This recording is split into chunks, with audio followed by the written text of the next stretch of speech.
Hey everyone, welcome back. In today's video, I'll show you how to recover deleted pictures from my eyes only on Snapchat in 2025. If you've lost some important snaps and want to get them back quickly and easily, you're in the right place. Let's jump right in. First is open your Snapchat account. After opening, click on your profile icon. Click your setting and scroll down until you see the support and feedback section and click Help Center. Scroll down until you reach the Contact Us, click it.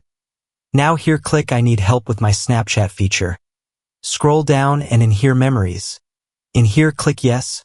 Scroll down and choose Using My Eyes Only. Click Yes again. Now lastly fill up some informations needed and click Submit. And that's it. Now you know how to recover deleted My Eyes Only pictures on Snapchat in 2025. I hope this helped you out. If it did, don't forget to hit that like button, subscribe for more quick tutorials, and drop a comment if you have any questions. Thanks for watching, and I'll see you in the next one.